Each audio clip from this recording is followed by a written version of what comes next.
Hello. Hi, everybody. Thanks for being here. Just a very quick introduction. My name is Giovanni Landi, and I invest in AI companies. And since now a year and a half, I started looking at nuclear, which seems to me like a very interesting sector and in needs of a lot of AI and innovation in general. One of the companies that is making me more proud is the one that we'll be presenting now. The founder is here, is Alessio. Fundamentally, the idea of CAELUS is to introduce AI/innovation in the whole process of a nuclear reactor's life, from licensing and site selections down to the commissioning. Let me just say, this is not the only company saying it. The nice thing about what they do and about why we invest into this kind of companies, that they don't just say that they can do it, they actually do it, and they know how to do it.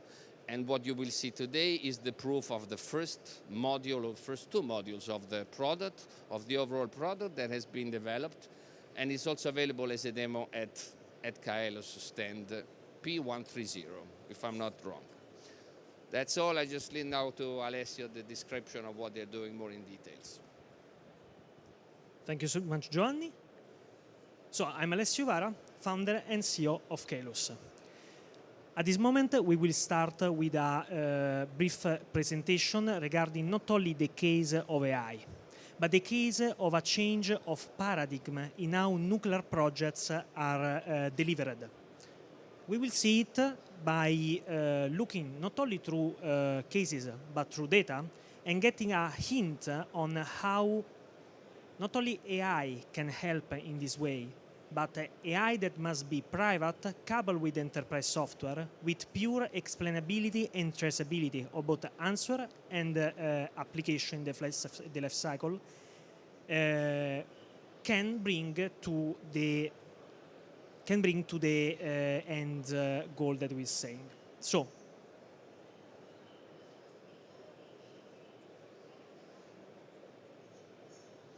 the clicker doesn't work. I will start without the presentation. So, what I will tell in a second with the back slides there is that repeating the same actions that have been done in the past years, expecting a different result is something that, as Einstein said, is just the pure definition of madness. We are at the eve of what we call a nuclear renaissance. We want to deploy what we have done in 60 years, the triple of what we have done in 60 years, in actually less than 25 years, with a workforce that lacks the necessary expertise at the moment, and with new workforce that is not having the pace in terms of introduction in the sector in the way that is needed to deploy this power project. So we are going on a train that is dramatically going towards a wall. There is a solution for that. The solution, if the clicker allows me, okay. The solution comes from a combination of systems that are not just AI in terms of chatbot. We are not talking about copilots here. And why we are not talking about copilot or something like this kind of approaches? Because they are not meant in a way to think about explainability, and they're not thought in a way to think about privacy of information. I repeat, privacy of information. This is extremely important, because we are in a sector where clearances requests, privacy requests are paramount in order to deploy and be able to actually deliver the project itself. But coming back to problems, as we were saying, we have asynchronous workflows, fragmented standards. We all know what it means to license a nuclear power station. I think we all know what we are talking about. We all know talking about the huge amount of paper and counter check that must be made, not only by the designer companies, but also from the consultancies, the very regulator, and the back and forth that there is from the company itself and the authorities. All this means an increase of time that with the small amount of workforce that we have at the moment that is highly paid, and with the need of fast deployment brings not only to project overruns, but also cost overruns. And this is tied to another of the problems that I was saying before. We are going toward a nuclear renaissance. If we are not able from the very first projects to get feasible unit economics that can be ensured to be repeatable in the next project, we are doomed to fail. This will be what we call the last thing for this kind of sector. And even here, not only I, but enterprise software solution can help. This is what I was saying before that the clicker started, so we can go on.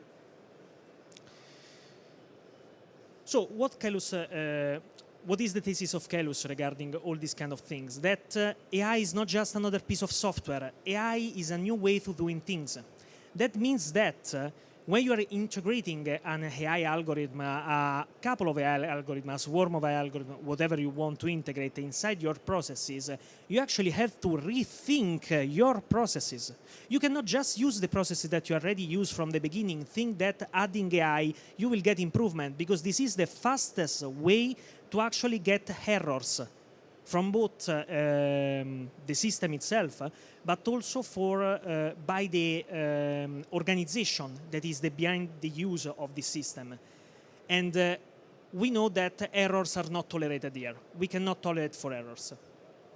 So the thing is that AI must be integrated in a organization that deeply rethink its process in order to be AI native, first thing. The second thing, as I was saying before, is that especially in nuclear, we should, and I underline we should because is not often underlined, we should talk about private AI. It's not feasible to have data going around in different clouds, in different countries, etc. It's not how nuclear works actually, because for privacy of data and also clearance request. Third thing, very important, that cannot just be replicated using Copilot or some kind of stuff, is an interface that integrates a human in the loop. What is a human in the loop? Let's just think about this situation. You have one of your licensing engineer that for any kind of reason is doing a type of neutronic calculation.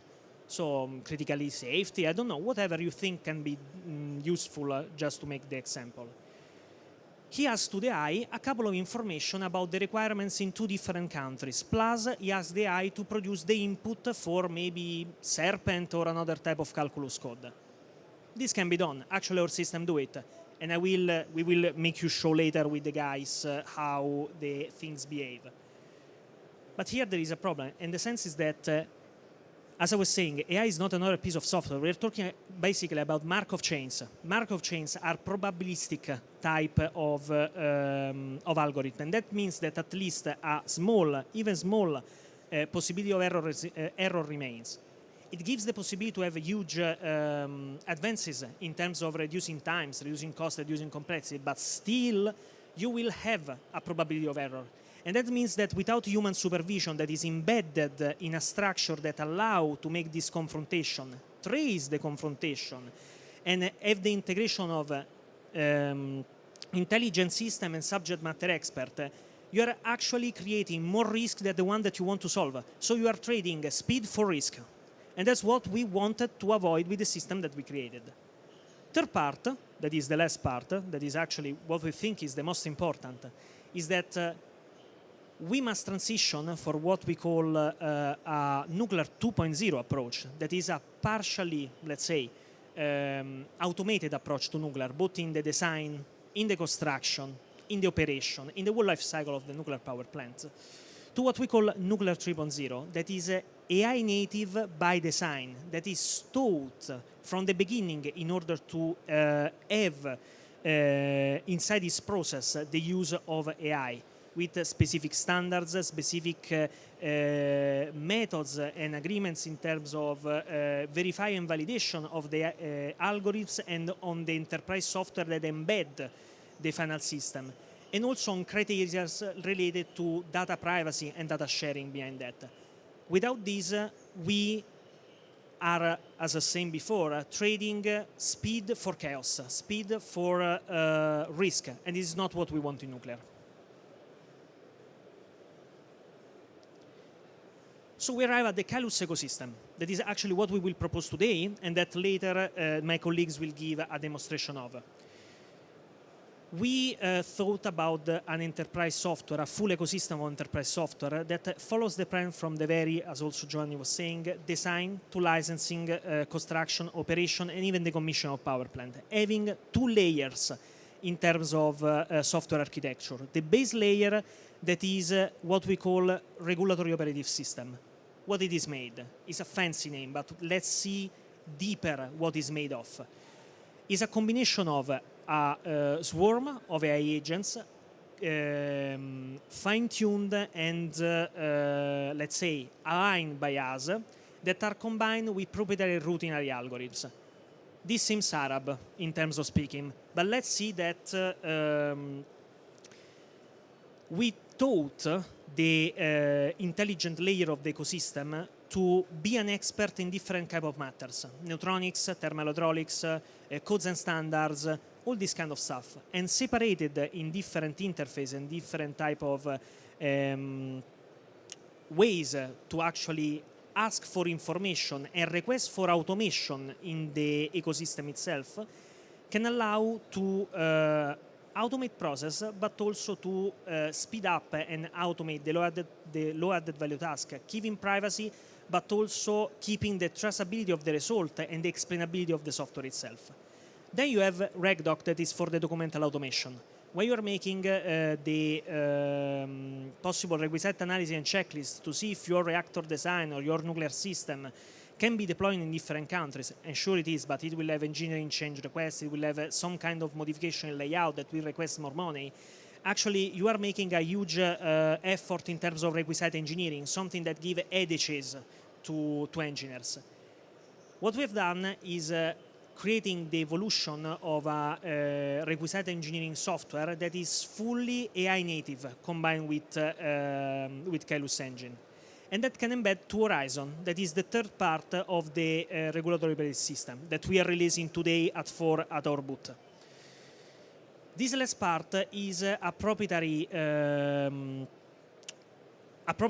graph database that is built in order to first respect all the requests from both cybersecurity and data protection, also AI Act and this kind of things. But on the other side, to deeply integrate with CAELUS engine.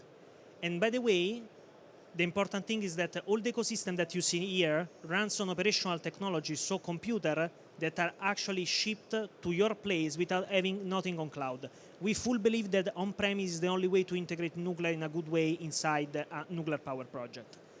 Then you have the upgrade layer that is made by Sidescope, that is for set selection, licensing and procurement, by Maestro, that is for the operational nuclear power plant, by Orchestra, that is for the nuclear rebuild, so construction and work site management.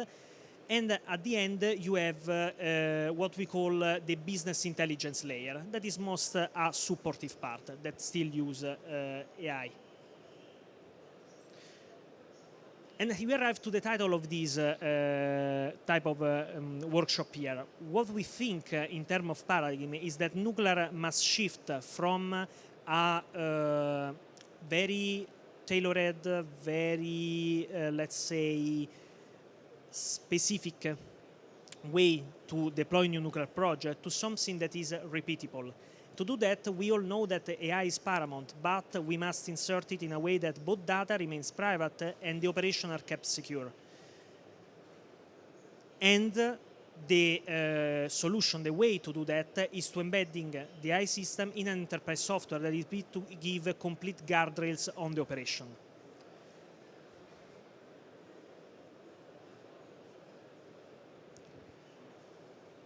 Even here, we made what we call a joke to claims that now we see in the normally in the talk for nuclear AI and AI for nuclear. Yes, it's nuclear for AI and AI for nuclear, but what we think is that a solution that can be actually used by the sector is a solution that is born from people that knows the nuclear sector as well, knows its difficulties, knows how to integrate this system in a compliant manner. And that's why we decided to bring on the project bridging the knowledge from the artificial intelligence part and the nuclear part. We're all artificial intelligence engineer and nuclear engineer inside the company. And this helps us in order to deliver the full ecosystem in a fraction of the time and the cost than the competitor.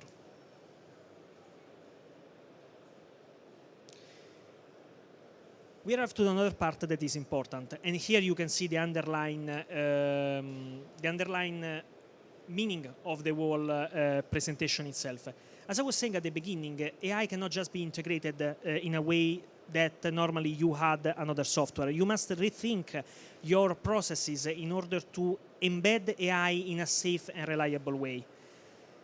To do that, the company, you actually, can open up to implement the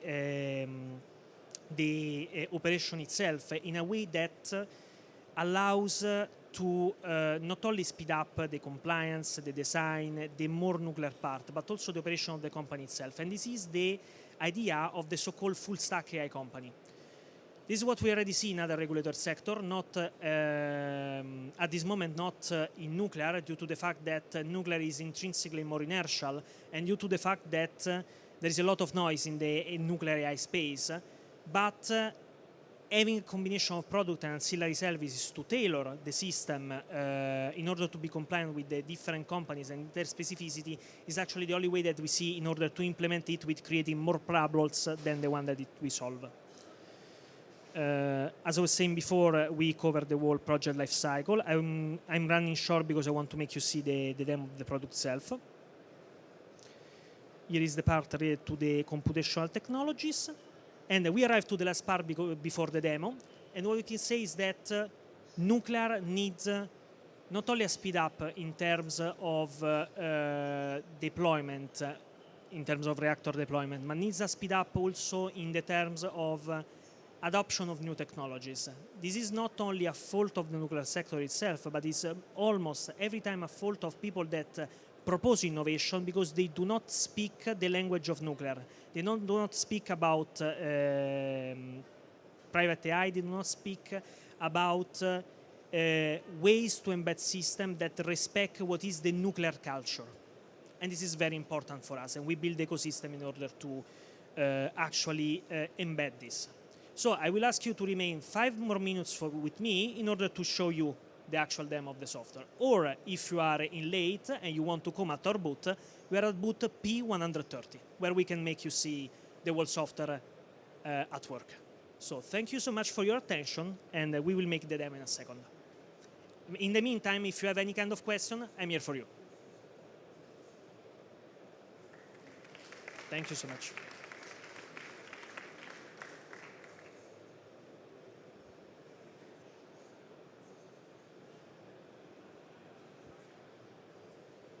I will introduce you to Gianlorenzo Torchini, one of our AI engineers that will give us the demo for you.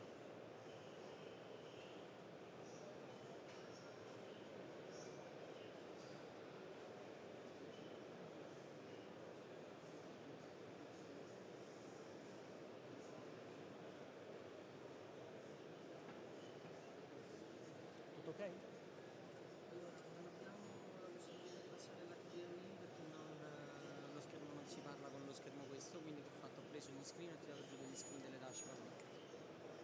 Is okay? Is going?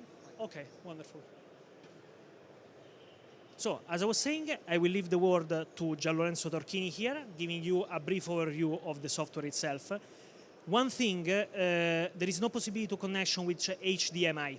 For this reason, we had not the possibility to make a live demonstration, but we invite all of you at the booth P130 to give you the live demonstration itself.